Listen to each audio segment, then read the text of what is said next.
Mobile phone लगातार बज रहा था। गहरी नींद सोई मीरा आवाज़ सुन घबराते हुए उठी। इतनी सुबह सुबह कौन हो सकता है? कहीं कोई बुरी खबर तो नहीं? भय की एक लहर उसके अंदर दौड़ गई। उसने सामने लगी घड़ी पर नज़र डाली। 6 बजे थे। अभी तो बाहर रोशनी भी नहीं हुई थी। वैसे भी सर्दियों की सुबह में 6 बजे अंधेरा ही होता है। इससे पहले कि वह फ़ोन उठाती, फ़ोन कट गया। झुँझलाते हुए उसने टेबल लैंप ऑन किया। मिस्ड कॉल चेक करने पर पाया सासू माँ का फ़ोन था। उसके मन में अनेक तरह की शिकायतें उठने लगीं। ज़रूर कोई गंभीर बात है, तभी तो इतनी सुबह-सुबह फ़ोन किया है। माँ ने सोच उसके पराग को उठाना चाहा। तभी फिर से मोबाइल बजा। हेलो माँ, नमस्ते। आप कैसी हैं? सब ठीक है ना? मीरा के स्वर में घबराहट थी।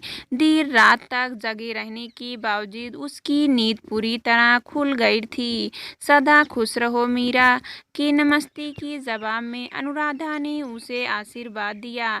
यह सब ठीक है। मैंने यह जानने के लिए फ़ोन किया था कि तुम उठी कि नहीं। आज तुम दोनों की ही छुट्टियां खत्म हो रही है।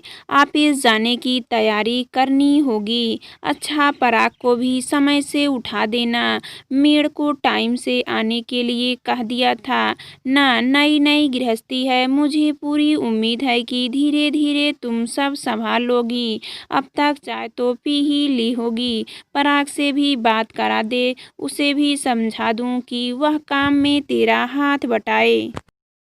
अब वह अकेला नहीं है। तेरी जिम्मेदारी भी उस पर है। दोनों मिलकर ही तो गृहस्थी जमाओगे। वैसे बेटा, आदमियों को कहाँ इतनी समझ होती है। घर तो औरत को ही संभालना होता है। तुम्हारे ससुर तो खुद एक गिलास पानी भी नहीं ले पीते। मैं ही करती हूँ उनके सब काम। हालांकि पराग तो नए जमाने का लड़का है और इतनी समय से अकेले रहते रहते घर के कागजात भी सीख गया है। फिर भी घर तो तुम्हें ही संभालना होगा। अनुराधा लगातार हिदायतें दे रही थी। मीरा को उनकी बातों पर लगातार दी जाने वाली हिदायतें सुन बड़ी हैरानी हुई, पर वह उनकी बातों की अवहेलना नहीं कर सकती थी। अतः बोली, आप चिंता न करें माँ, मैं सब संभाल लूंगी। पराग अभी सो रहे हैं, उठते हैं तो बात कराती हूँ। मीरा ने बहुत ही ठहरे हुए स्वर में कहा। कहीं सासू माँ को बुरा न लग जाए, इस बात का भी उसे ध्यान रखना था। पराग की नींद डिस्टर्ब न हो, इसलिए वह बाहर ड्राइंग रूम में आ गई थी। फोन कट गया तो मीरा ने चैन की सांस ली। उनकी शादी हुई अभी 1 महीने ही हुआ था। दोनों ही दिल्ली में नौकरी करते थे और यहीं रहते थे, इसलिए शादी के बाद वे यहीं रहेंगे। यह तो पहले से ही तय था।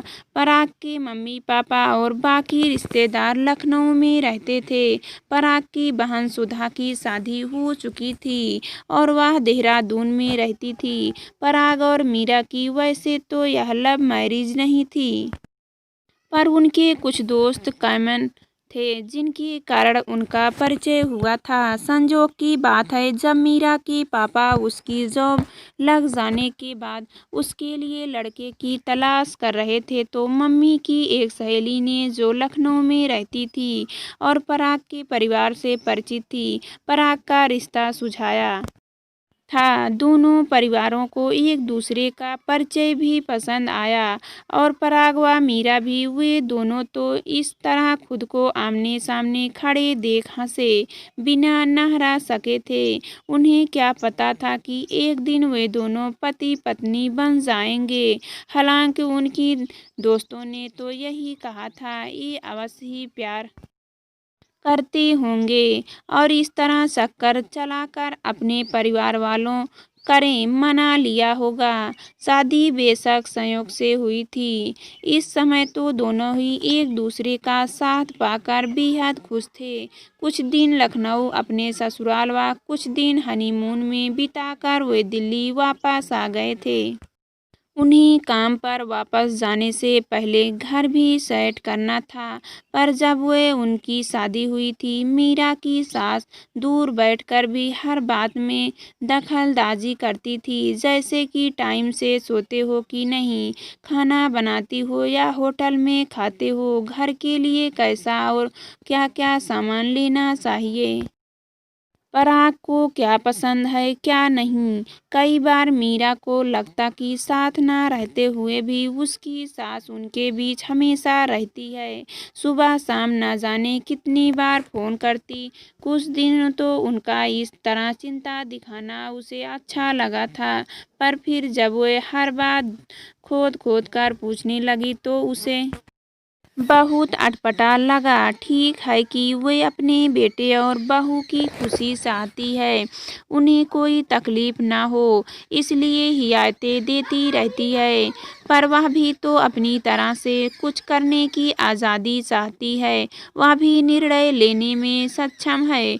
उनका बात बात पर टोकना उसे खलने लगा था, लेकिन वह यह सोचकर अपने मन को समझा लेती कि अभी उनकी शादी हुए दिन ही कितने हुए हैं, शुरू शुरू की बात है, फिर सासू माँ खुद ही ज़्यादा टोकना छोड़ देगी। जल्दी कैसे उठ गई। पराग ने सोफे पर बैठते हुए उबासी लेते हुए पूछा। उसे अभी भी नींद आ रही थी। नहीं, माँ का फ़ोन आ गया था, तुम बात कर लेना। और फिर चाय बनाने के लिए किचन में चली गई। इतनी सुबह माँ को भी चैन नहीं। किचन में उसके पीछे आ खड़े हुए पराग ने मीरा की झुलती लाटों से देखते हुए कहा, हाँ, दूर बैठी भी मिसाइल छोड़ती रहती है, बेटे की चिंता में परेशान रहती है। क्या पता मैं तुम्हारा ठीक से ख्याल रख पा रही हूँ या नहीं। मीरा के स्वर में थोड़ा व्यंग का पुट था। मैं अपना ख्याल खुद रख सकता हूँ। माँ यह बात अच्छी तरह जानती है। पिछले 2 सालों से अकेला रह रहा हूँ, सब मैनेज कर ही रहा था। मैडम, हम तो खाना भी बनाना जानते हैं, यह बात तो आपको भी पता है, तो बताइए नाश्ते और लंच के लिए क्या बनाया जाए। पराग को यूँ हर चीज़ को इटलाती देना उसे बहुत रिलायंस फील कराता। किसी भी बात को प्रॉब्लम बनाने की बजाय तुरंत हल करने में यकीन रखता है। दोनों मिलकर किचन का काम खत्म कर तैयार हो ऑफिस के लिए निकल गए। मीरा का ऑफिस पहले पड़ता था, इसलिए पराग उसे छोड़कर गया। वह इस बात से खुशी थी कि ऑफिस जाने आने में उसे कोई परेशानी नहीं होगी। पहले वह चार्टर्ड बस पर निर्भर थी, पर अब आराम से पराग के साथ कार में जा सकती थी। दिल्ली में ट्रांसपोर्ट और ट्रैफिक की समस्या इतनी भीषण है कि इंसान की आधी जिंदगी तो इसी आपाधापी में निकल जाती है। इन दोनों की जिंदगी मज़े से गुजर रही थी। ऑफिस हो या फ्रेंड सर्कल, सब मीरा से यही कहते। यार, तुम कितनी खुशहाल हो। सास दूर रहती है, ननद की शादी हो चुकी है, तुम ही घर की बॉस हो, वरना हम तो सास ननद की टोका टाकी में ही उलझे रहते। ट्रेजेडी तो यह है कि आजकल की सासें हैं तो बहुत मॉडर्न एजुकेटेड भी हैं, नौकरी भी करती हैं, पर जब बात बहू की आती है तो अपना वर्चस्व बनाए रखने के लिए उसके हर काम में कमियां निकालने में पीछे नहीं रहती है। मेरी ही सास को देख लो, टीचर है, पर बहू से कैसे व्यवहार करना चाहिए इसकी ट्रेनिंग कभी नहीं ली है। बहुत ही नाटकीय अंदाज में बेला ने एक सांस लेते हुए जब कहा तो सब हंस पड़े। ऑफिस में बेला का बिंदासपन और हाजिर जवाबी सभी को पसंद थी। हमेशा खिलखिलाती रहती थी, लेकिन केवल ऑफिस में या घर में बाहर निकलने पर सास के सामने ज़्यादा खुश रहो तो उन्हें एक तरह की जलन होती है। मेरा तो एक्सपीरियंस यही कहता है, इसलिए यार घर पहुंचते ही मैं खुद दुखी सा चेहरा बना लेती हूँ। अब तो मेरा पति भी इस ट्रिक को समझ गया है। इसलिए इस सिचुएशन को हम एंजॉय करते हैं। बेला की बात सुन सब दांतों तले उंगली दबा लेते।